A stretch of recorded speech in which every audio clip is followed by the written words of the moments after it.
जाको राखी साइया मार सके ना कोई, बाल ना बाका कर सके चाहे जो जग बैरी हो।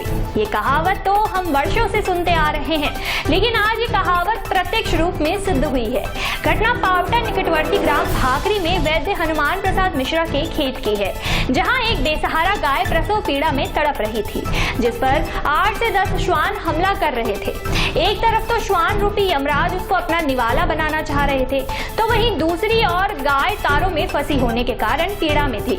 इसी मुश्किल स्थिति में वो ना तो अपना बचाव कर पा रही थी और ना ही अपने बच्चे को जन्म दे पा रही थी। गाय की गर्दन तारों में फंसी हुई थी। वो केवल मन ही मन भगवान को याद कर रही थी। तभी देवदूत बनकर आए पंडित डॉक्टर गौरी शंकर शर्मा, छात्र मोहित शर्मा और दिव्या शर्मा अपने खेत लौट रहे थे। उनकी नजर तारों में फंसी गाय पर पड़ी तो उन्होंने श्वानों को भगाया और गाय को तारों से निकाला और घटना की जानकारी एलएसए गोविंद भारद्वाज को दी। सूचना मिलते ही भारद्वाज ने मौके पर पहुंचकर गाय की सकुशल प्रसूति करवाई, जिससे गाय ने एक बछड़े को जन्म दिया। भारद्वाज ने बताया कि बच्चा पेट में अंदर फंसा हुआ था, जिसे बड़ी मुश्किल से बाहर निकाला और वो सकुशल निकला। वहीं तारों में फंसने और श्वान के हमले से गाय के शरीर पर कई हल्के घाव बन गए थे, जिसकी ड्रेसिंग की गई। उसके बाद गाय ने अपने बछड़े को दूध पिलाया और उपचार के बाद गाय और बछड़े को गौशाला भिजवाया गया।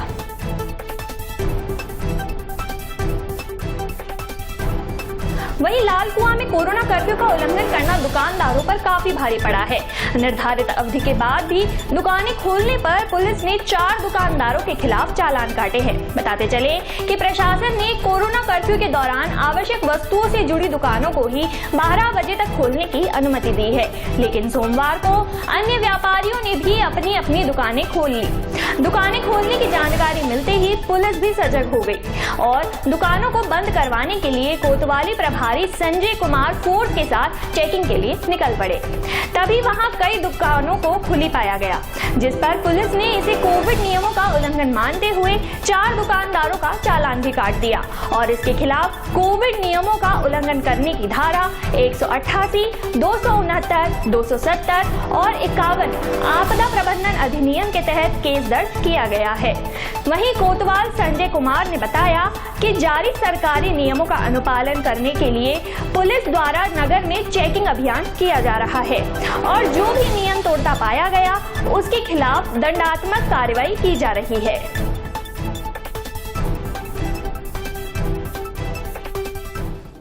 जैसे कि लॉकडाउन के दौरान जो मैसेज है या जिस तरह के आदेश हैं कि सिर्फ आवश्यक सेवाओं से संबंधित दुकानें खुलेगी, वो बाजार में लगातार उसकी मॉनिटरिंग की जा रही है, उसकी चेकिंग की जा रही है। उसके अलावा जो अगर तो कोई दुकान खुल रही है, अब तक तो उसको समझाने का प्रयास किया गया था, लेकिन आज हमने कुछ मुकदमे लिखे हैं। आज और आज के बाद अगर कोई आवश्यक सेवा के अलावा कोई दुकानें खुलेंगी तो उनके खिलाफ सीधे अभियोग पंजीकृत करने का कार्रवाई। आज इन दुकानदारों के खिलाफ मुकदमे पंजीकृत किए हैं और भविष्य में इनको सबको आज मैसेज भी कर दिया और उसके अलावा अगर ये नहीं मानेंगे तो भविष्य में इस तरह की दोहराई जाएगी गलती तो उसके खिलाफ प्रॉपर मुकदमा पंजीकृत किया जाएगा।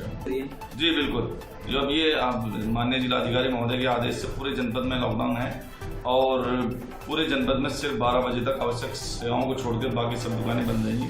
सभी जगह प्रॉपर मैसेज कर दिया गया है। इसके बावजूद भी अगर लोग नहीं मानेंगे, चाहे देहात हो चाहे शहर हो, उनके खिलाफ प्रॉपर अभियोग पंजीकृत करके कार्रवाई।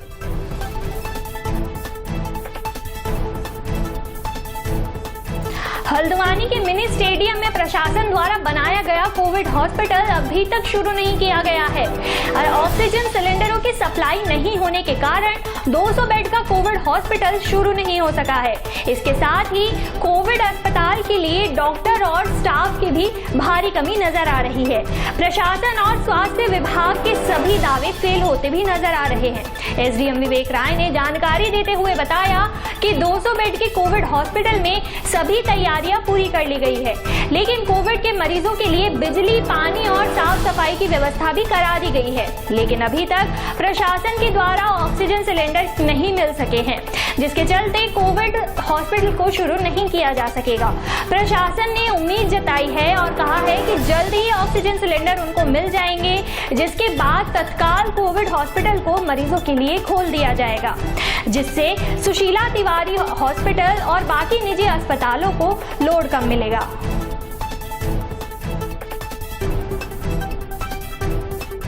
जैसा कि आप जानते हैं कि हर अस्पताल में इस समय ऑक्सीजन की डिमांड है। ऑक्सीजन की प्रतिपूर्ति करने के लिए हम लोग लगे हुए हैं।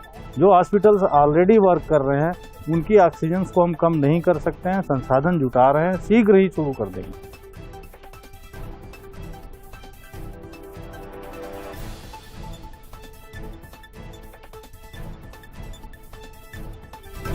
उधर कांग्रेस एससी विभाग के जिला अध्यक्ष इंद्रपाल आर्य ने पत्रकार वार्ता में केंद्र सरकार को घेरते हुए कहा कि बंगाल के विधानसभा चुनाव में मिली हार से भाजपा को सीख लेनी चाहिए।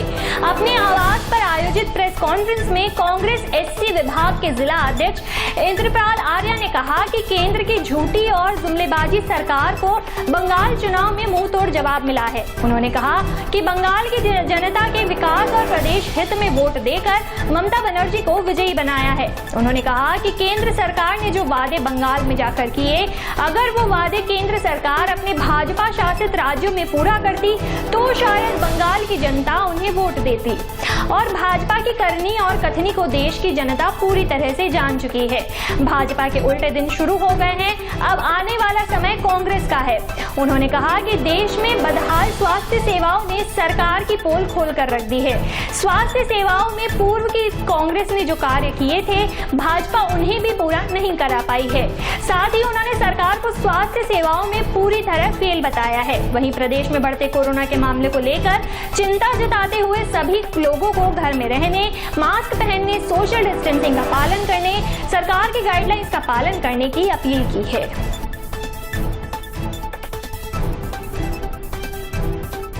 में जो जनता ने जनादेश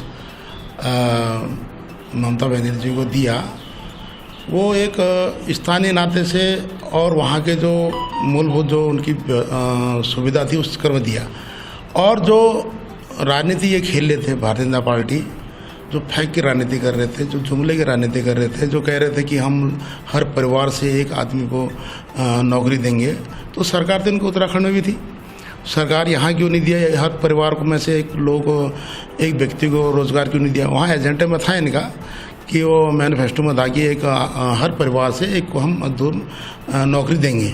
इसको लेकर चल रही थी। वो समझ गई जनता कि जुमलेबाज है और इन लोगों ने पूरे जो हिंदुस्तान में आज हो गया है, पूरा जो माहौल बन गया है, तो ये इनकी जो मंशा है, जो इनकी सोच है, जो झूठ बोलने की है, वो सब समझ चुकी जनता। उन जनता ने इनको नकार दिया है।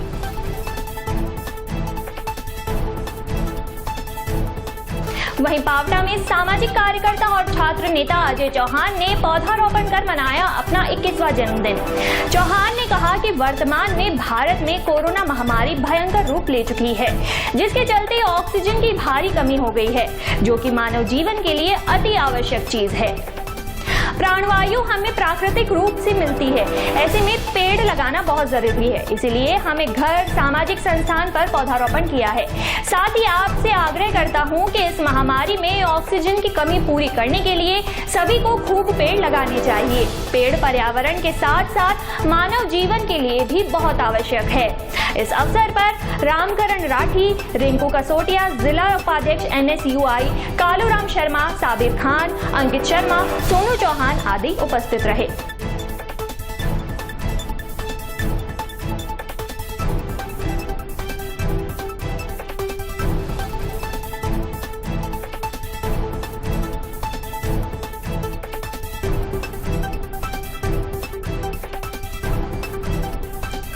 जिलाधिकारी इवा आशीष श्रीवास्तव ने कोविड केयर सेंटर के रूप में अधिकृत बीपुरम स्थित हाइड्रो पावर इंजीनियरिंग कॉलेज का स्थलीय निरीक्षण किया और तैयारियों का जायजा लिया। उन्होंने इस कोविड केयर सेंटर के नोडल अधिकारी के रूप में नामित उप जिलाधिकारी संदीप तिवारी और CMS अमित राय और अन्य संबंधित अधिकारियों को तत्काल ही सभी सेवाएं पूर्ण करने के निर्देश देते हुए कोविड केयर सेंटर संचालित करने को कहा। जिलाधिकारी ने CMS को कोरोना मरीज हेतु बिस्तर और भोजन आदि की समुचित व्यवस्थाएं, जबकि नोडल अधिकारी श्री तिवारी को सफाई, बिजली, पेयजल और बैरिकेडिंग आदि समुचित व्यवस्थाएं संबंधित विभाग के माध्यम से तत्काल ही अपनी निगरानी में दुरुस्त करवाए जाने के निर्देश दिए।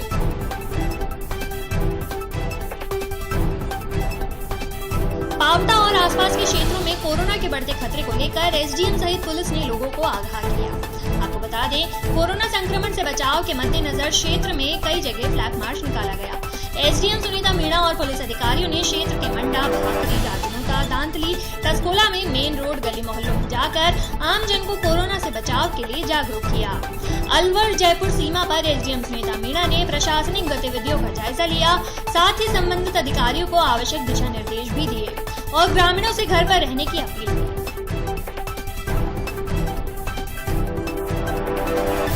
कोटपुतली में आज कोरोना से बीडीएम अस्पताल में रिकॉर्ड 8 मौतें, जिसमें से 3 थे कोरोना संक्रमित और 5 की रिपोर्ट आना बाकी थी। ये सभी रोगी इमरजेंसी वार्ड में सांस न आने की वजह से भर्ती थे। ये कोटपुतली के लिए बड़ी ही दुखद खबर है। मरने वालों में 2 बानसूर क्षेत्र के, 2 पावटा क्षेत्र के, 1 नीम का थाना और 3 कोटपुतली निवासी थे।